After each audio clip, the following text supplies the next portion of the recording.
Ijambo ry'Imana uyu munsi. Mugira mukurikira ikiganiro ijambo ry'Imana uyu munsi. Ijambo ry'Imana uyu munsi ni ikiganiro kigufasha kubaho ubuzima buhimbara Imana, ukagitegurirwa n'ishamwe Transworld Radio mu Burundi.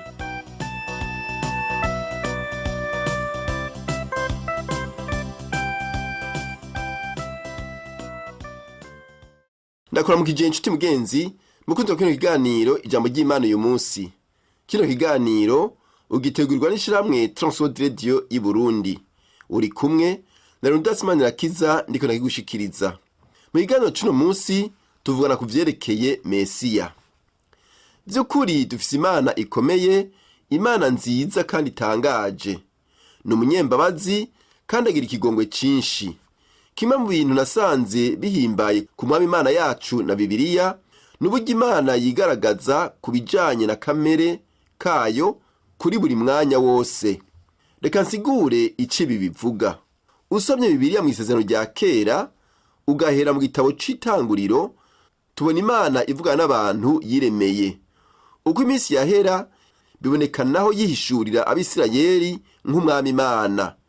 Yakoranye isezerano nabo ku musozi Sinayi, yongera ivugana nabo ibicishije mu bavugishwa nayo, yarungitse kuvuga ijambo ryayo, nk'uko mwabibonye mu gushitswa kw'ivyavugishijwe mu isezerano rya kera ku bijanye n'umuzo n'irindi sezerano, ariryo Yesu Kristo canke Mesiya.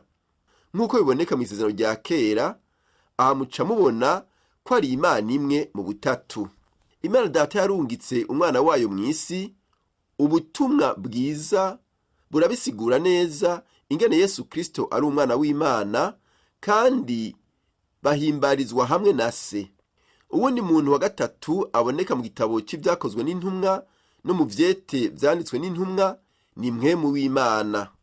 Mw'isezerano rya kera, Mpwemu yera ntaboneka, ariko ni kinyegezwa, ntaboneka avugwa nk'abandi, nk'uko agaragara akora mu isezerano risha. Ariko mumenye ko ari we yakoresha abavugishwa n'Imana, Imana yatuma kuburira abo mw'isi. Usomye Bibiliya yose uzobona ko ubumana bw'Imana buri mu butatu bwayo. Iki nico twita ubutatu bweranda canke Imana mu butatu. Iki ca mbere ni ikintu gitangaje ukuntu Imana yabikoze mu kwiyereka isi ibihe n'ibihe. Nk'uko tubisoma muri Bibiliya, ivyo mubishire mu mitima yanyu kandi mubihoze kw'amaso nk'ibiranga ubuzima bwo kwizera bw'umukristo. Uyu munsi rero turaza kuraba umuvugishwa n'Imana Yesaya, umwe mu bo mw'isezerano rya kera, kandi turaza kuvuga cane ku bice vya 52 na 53 vyo mu gitabo yanditse. Ibi bice birahambaye cane kuko bivuga kuri Yesu Kristo.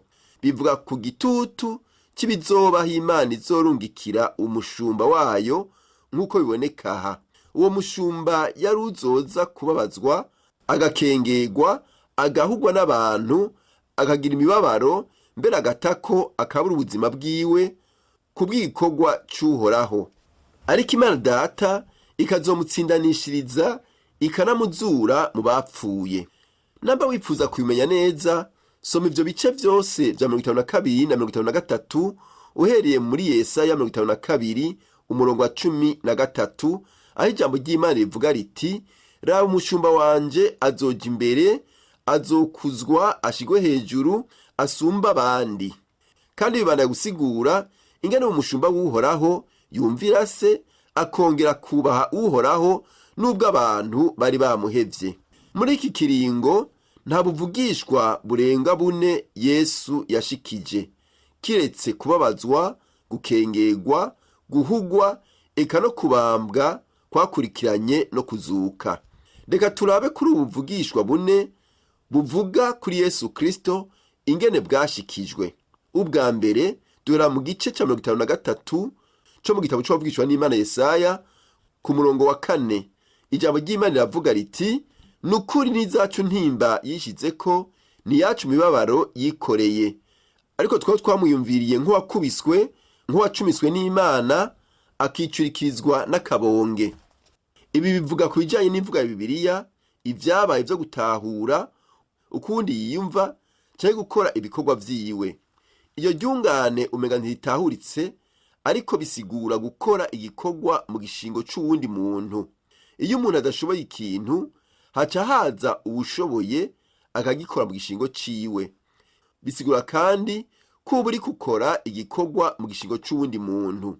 Impongano bisigura kuriha icaha, gukura uburake bw'Uhoraho. Ufashe ibi vyiyumviro bibiri ukabishira hamwe, usanga Yesu Kristo yaduhaye guharigwa kuvuye ku Mana, ukadukurako bwa burake bwayo, kandi byose akabibamba ku musaraba. Nta muntu n'umwe yari gukora ibintu nk'ibi ngo aje muri iki kibanza atari Yesu Kristo wenyene, umwana w'Imana, uwutagira icaha, yikoreye ivyaha byose by'abari mw'isi. Nico gituma ari we mucunguzi wenyene.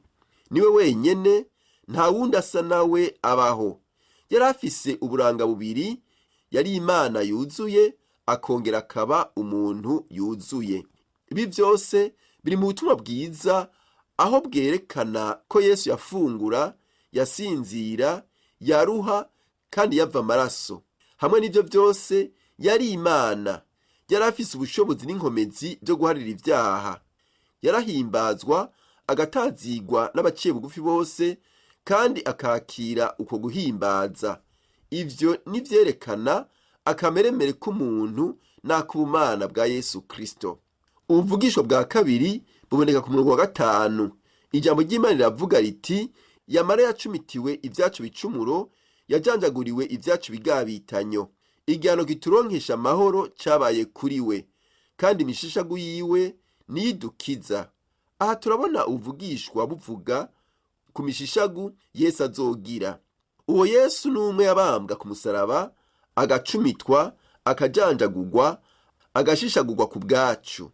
Imishishagu yiwe niyidukiza ivyaha n'uburake bw'Imana, maze tukaronka guharigwa. Ku murongo wa 7 hariho ubundi buvugishwa Yesu yashikije igihe atakura k'umunwa imbere ya Pontiyo Pilate, maze ntiyishura ku kintu na kimwe kuvyo aregwako. Mu gitabo canditswe n'uwavugishwa n'Imana Yesaya igice ca 53 ku murongo wa 7, ijambo ry'Imana riravuga riti, yaracuranguzwa yamara akarendeka, ntiyakura k'umunwa, nk'uko umwagazi w'intama ujanwa mw'ibagiro, canke nk'uko intama itekerereza imbere y'abakemura, niko atakuye k'umunwa. Reka ubu naho turabe ubuvugishwa bwa 4. Yesu yari yateguriwe imva hamwe n'igisuma be n'umutunzi. Kandi Yosefu w'Arimataya, umutunzi, niwe yari yatanze uruhafu rwo kumuhambamwo. Bategerezwa kurutegura neza kugira abarigwo bamuhambamwo. Muri Yesaya 53 ku murongo wa 11, ijambo ry'Imana rivuga riti, abonye ibiva mu bise by'ubugingo bwiwe bizomuhaza. Umushumba wanje agororoka, azotuma benshi baheshwa ukugororoka no kumumenya, kandi azokwishirako ukugabitanya kwabo. Nico gituma nzomugabanganya umugabane n'abahambaye, kandi azogabura iminyago n'abanyenkomezi, kuko yasutse ubugingo bwiwe akageza ku rupfu, agaharuranwa n'abanyabicumuro, yamara ubwiwe yisize kwicaha ca benshi, kandi asabira abanyabicumuro. Ahanyene mu gice ca 53 urabona ko Yesu yaharuwe mu bagizi ba nabi. Wibuke ko mu kurondera gukingira Yesu, umwe mu bigishwa biwe yasokoye inkota, agaca ugutwi umwe mu bakuru b'isinagogi. Muri ico gihe nyene c'umwijima n'ubwoba n'ishavu, Yesu akora ikindi gitangaza, akiza uwo muntu ubwo nyene, asubiza kwa gutwi kwiwe mu kibanza kwarimwo. Birahimbaye cyane ingene isezerano rya kera ryerekana Yesu Mesiya nk'uzokwikorera ivyaha vyacu. Bibiliya yose iratwereka Yesu ari we n'igikorwa ciwe. Mu isezerano rya kera ntibiboneka neza, ariko mu ijambo ry'Imana riri mu gitabo canditswe n'uwavugishwa n'Imana Yesaya igice ca 53 niho rivyerekana neza. Ryerekana igikorwa ca Mesiya ari we Yesu Kristo azokora, n'ingene azotanga ubuzima bwiwe kw'impongano nk'ikiguzi kugira turonke umwidegemvyo.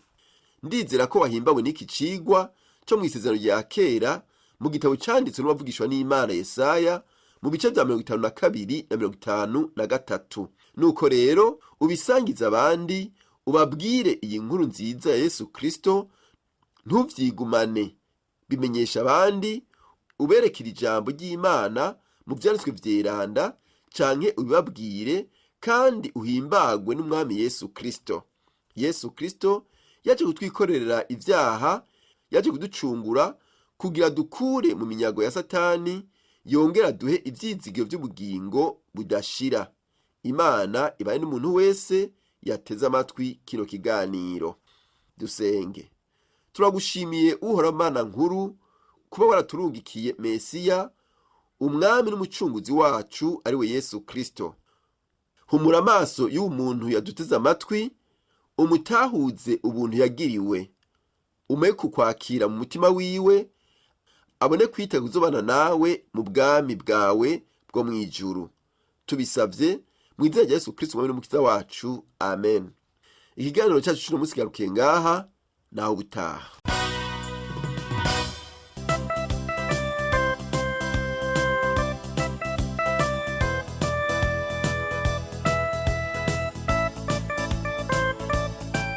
Uhejeje gukurikira ikiganiro ijambo ry'Imana uyu munsi.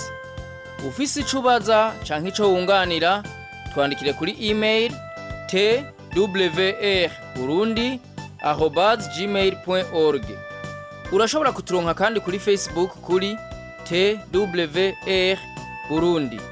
Nimero ya Whatsapp na 257 69 499 619. Urashobora kutwandikira ikete ugasanduku k'amakete 1140 i Bujumbura. Telefone yo mu biro ni 22 24 26 57. Ushobora kandi kudusanga aho dukorera ni muri Rohero ya mbere kwibarabara ryitiriwe Ubufaransa inimero 1 iruhande y'ishengero rya Anglikani rizwi ku izina rya Cathedrale Sainte Trinité.